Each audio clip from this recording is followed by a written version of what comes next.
Nih ada 10 nasihat keuangan terbaik untuk millennials. Tentang nasihat menasihati keuangan, mungkin ada yang baru paham dan sadar menjelang umur 30 tahunan tentang manfaatnya mengelola keuangan. Jadi lo orang beruntung nonton video ini. Bagi yang masih umur 30 tahunan ke bawah, mungkin sebelumnya banyak yang nasihatin lo, entah itu keluarga, temen, pasangan, ngebilangin ke diri sendiri lo sedari muda tentang perlunya ngatur keuangan. Tapi kan kita orang nggak mungkin ya mutar waktu ke belakang ketika memang umur lo saat ini di angka 30 tahunan. Nah ini waktunya sekarang nih, lo tinggal belajar saja dari yang namanya pengalaman. Pertama yang bisa lo lakukan, nabung dikit gak jadi soal, asal konsisten. Menabung adalah proses menyisihkan sebagian gaji untuk masa depan lo. Ya hanya sebagian saja, sehingga nggak harus nabung semaksimal mungkin tanpa menikmati hidup lo saat ini. Jadi meski di usia 30 tahunan masih banyak kesempatan untuk memperbaiki finansial lo. Tapi mau nabung banyak atau sedikit sebenarnya bukan hal yang perlu didebatin. Karena kalau ternyata lo mampu nabung lebih banyak, ya simpanlah sebanyak yang lo mau. Tendensinya yang harus lo pastiin adalah untuk bisa menabung secara rutin dengan konsisten. Mulailah dari nominal sedikit tapi konsisten. Jauh lebih baik daripada memulai dengan nominal gede tapi pada akhirnya bolong-bolong juga. Karena untuk bisa menabung dalam jangka panjang, lo perlu membangun kebiasaan atau habit, dan tanpa upaya yang rutin itu akan lumayan sulit membiasakan diri untuk menabung. Kedua, lo jangan salah gaul bro. Mulailah memperbaiki pergaulan meskipun di umur udah 30 tahunan. Salah pergaulan adalah memilih teman bergaul yang enggak sevisi dengan lo, atau dengan orang yang kondisinya bertolak belakang gitu dari lo. Temenan itu memang menyenangkan karena lo terlahir untuk menjadi makhluk sosial kan. Tapi jangan temenan dengan orang yang salah. Karena saat lo temenan dengan orang yang pengeluarannya jauh lebih gede dari lo, semisal, besar kemungkinan lo akan ngikutin gaya hidup mereka, dan ujung-ujungnya akan bikin lo melakukan hal-hal yang enggak seharusnya agar bisa tetap eksis gitu, atau agar satu circle sama mereka, atau dengan orang yang nilai hidupnya yang beda jauh dari lo. Lo mesti temukan titik seimbang antara menikmati hidup sambil membangun masa depan. Atau mungkin lo temenan yang nggak ngerti lo gitu sama sekali. Contoh, temen-temen lo atau circle lo, mereka orang tahu lo punya isu dalam hidup lo, tapi mereka orang nggak mencoba memahami lo dan maksa lo untuk hal-hal yang belum waktunya gitu. Banyak masalah berawal dari peer pressure atau tekanan nggak terlihat dalam berteman. Sehingga kalau temen lo nggak sportif dan nggak bantuin lo untuk be your best version, lo harus tahu kan apa yang seharusnya lo lakuin. Poin ketiga berikutnya, lo wajib catat pengeluaran lo. Karena sebelum lo bisa mengatur keuangan, lo harus tahu dulu gimana sih pola pengeluaran lo pribadi. Nah, cara terbaik untuk membaca pola keuangan lo adalah dengan mencatatnya. Basic banget ini, tapi biasanya ya agak membosankan dan repotin. Makanya rata-rata orang yang mencatat keuangan cuma bertahan 1 atau 2 bulan terus kemudian stop. Kalau lo nggak tahan mencatat pengeluaran secara rutin, be strict with your budget pokoknya. Jadi misalnya di bulan ini sudah nargetin untuk pakai uang 1 juta semisal, maka nggak boleh tuh lo ngeluarin uang lewat dari 1 juta. Kalau lo bisa ngatur diri sendiri di level ini, maka mungkin nggak butuh proses mencatat keuangan rutin. Tapi saran gue, tetap cobalah untuk mencatat pengeluaran. Poin selanjutnya, lo coba selalu berbagi. Sama kayak menabung, berbagi adalah wajib sebetulnya. Tapi lo nggak harus mematok angka sumbangan yang super gede gitu, atau super minimalis. Ngasih ke orang lain yang membutuhkan sesuai dengan keikhlasan lo. Ingat bahwa ada analogi nih tentang Laut Mati. Laut Mati dan Laut Galilea gitu, sama-sama bermuara dari Sungai Yordan kan. Tapi mereka punya karakter yang beda. Ini hanya analogi saja ya. Laut Mati terletak jauh di bawah permukaan laut, sehingga air yang masuk dari Sungai Yordan ke Laut Mati nggak bisa mengalir keluar. Hal ini yang bikin laut mati nggak punya arus dan asin banget rasanya. Makanya tuh nggak ada tanaman atau hewan yang bisa hidup di laut mati. Namanya aja laut mati. Sementara Laut Galilea mengalirkan air sungai Yordan ke sungai-sungai kecil yang ada di sekitarnya. Nah, hal inilah yang membuat Laut Galilea begitu hidup dan penuh dengan hewan laut yang sangat beragam. Lesson learn-nya, take and give. Laut mati menerima air sungai tanpa mengalirkan kembali dan membuat nggak ada kehidupan di sana. Sementara Laut Galilea mengalirkan air yang diterimanya dan memberi kehidupan pada hewan laut di dalamnya. Sesederhana ini aja ya, agar lo hidup mau berbagi dengan sesama lah. Mudah-mudahan analogi ini emang dimengerti gitu.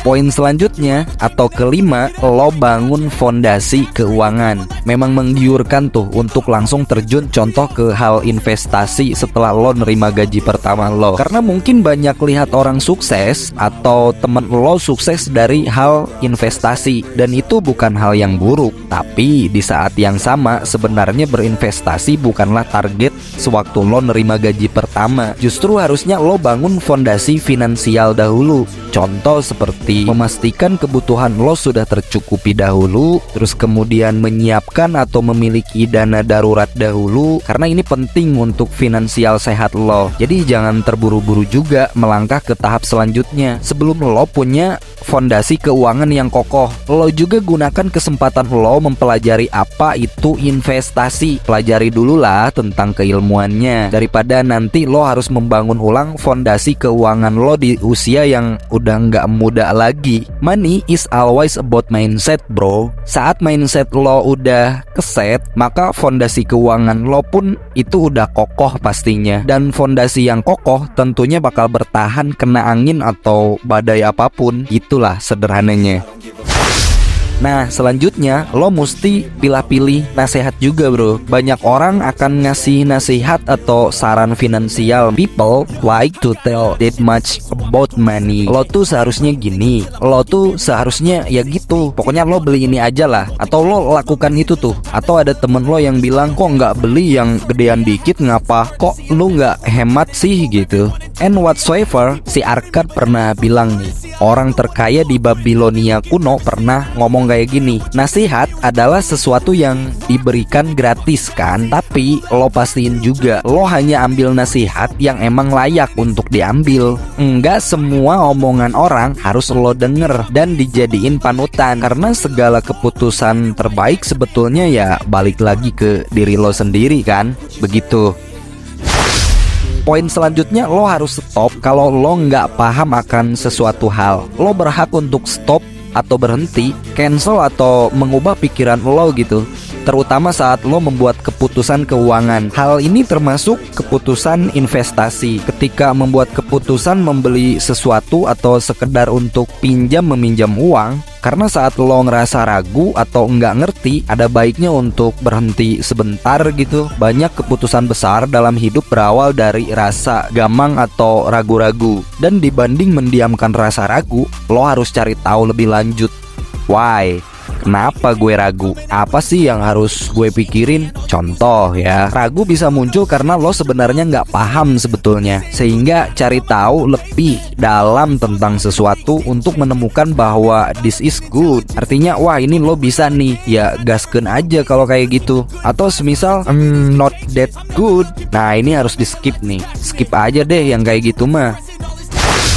Poin ke-8 berikutnya, untuk semua hal besar dalam hidup lo, selalu tanyain ke orang yang expert. Semisal mulai dari pembelian rumah lo yang pertama kali gitu mungkin, atau proses investasi lo yang nominalnya signifikan gede gitu contoh. Lo nggak harus jadi orang yang maha tahu juga. Walaupun di era googling atau di era Google yang bisa searching kapan saja, dan akan bikin lo tertantang untuk membuat keputusan berdasarkan banyak artikel yang lo temuin mungkin saat lo searching. Tapi please save yourself. Jangan membuat keputusan besar tanpa nanyain dulu ke orang yang ahli. Nggak pernah salah untuk minta pendapat, karena orang yang paham bisa membantu lo dengan insight yang lebih komprehensif. Jadi nggak sekedar saran-saran yang sifatnya kulit-kulit doang gitu. Biasanya orang yang expert itu lebih daging kan isinya. The expert bisa kasih lo poin terpenting yang nggak akan lo sadari mungkin, karena jam terbang dan pengalaman bisa menjadi panduan juga tuh biasanya. Nah, poin selanjutnya yang ke-9, pastiin ketika lo ngasih cukup. Maksudnya, contoh memberi dalam porsi cukup pada orang-orang yang lo sayang semisal. Wajar kan kalau lo sayang sama seseorang dan kepengen give them the world gitu. Tapi selalu pastiin lo ngasih secukupnya. Perhatian yang berlebihan itu nggak terlalu baik juga, karena di akhir nanti sebetulnya lo punya tanggung jawab yang paling besar sama diri lo sendiri. Bukan harus egois dan nggak berbagi, tapi seiring dengan berjalannya waktu, carilah titik seimbang. Titik seimbang dalam memberi artinya lo ngasih secukupnya tanpa bikin lo-nya susah. Juga lo memberi dalam porsi yang membantu. Jadi nggak kikir terhadap yang lo sayangi, tapi juga nggak terlalu wah-wah ngasih seenaknya. Mungkin bukan berarti nggak boleh memberi, tapi pastiin sebelum ngasih, porsi untuk diri lo udah aman terlebih dahulu. Poin terakhir, ke-10, percayalah bro. Lo harus punya kepercayaan bahwa masa depan lo akan baik-baik saja. Bahkan saat lo memulai di jalan yang begitu berat mungkin, one day you will make it strong. Terutama saat hidup ngasih masalah demi masalah yang bikin lo ngerasa masa depan itu hitam dan suram gitu. Ya wajar aja, kekhawatiran atau takut normal untuk cemas dan kebawa pikiran semisal, namanya juga manusia. Tapi pastiin lo tetap percaya bahwa di satu masa semua masalah lo akan punya solusi. Semua kekhawatiran yang bikin lo rasanya depresi akan terasa kecil dan nggak berarti gitu. Karena balik lagi, hidup selalu ngasih solusi sebenarnya. Akan selalu ada pilihan untuk melakukan sebuah keputusan terbaik setiap momen. Cuman seiringnya solusi itu dalam bentuk yang bikin lo nggak nyaman barangkali, sehingga terkadang nggak pengen lo ambil gitu. Tapi lo akan sadar di momen tertentu bahwa ketika ngambil keputusan itu adalah keputusan terbaik buat lo. Masa depan lo ya milik lo. Lo berhak punya masa depan terbaik lo.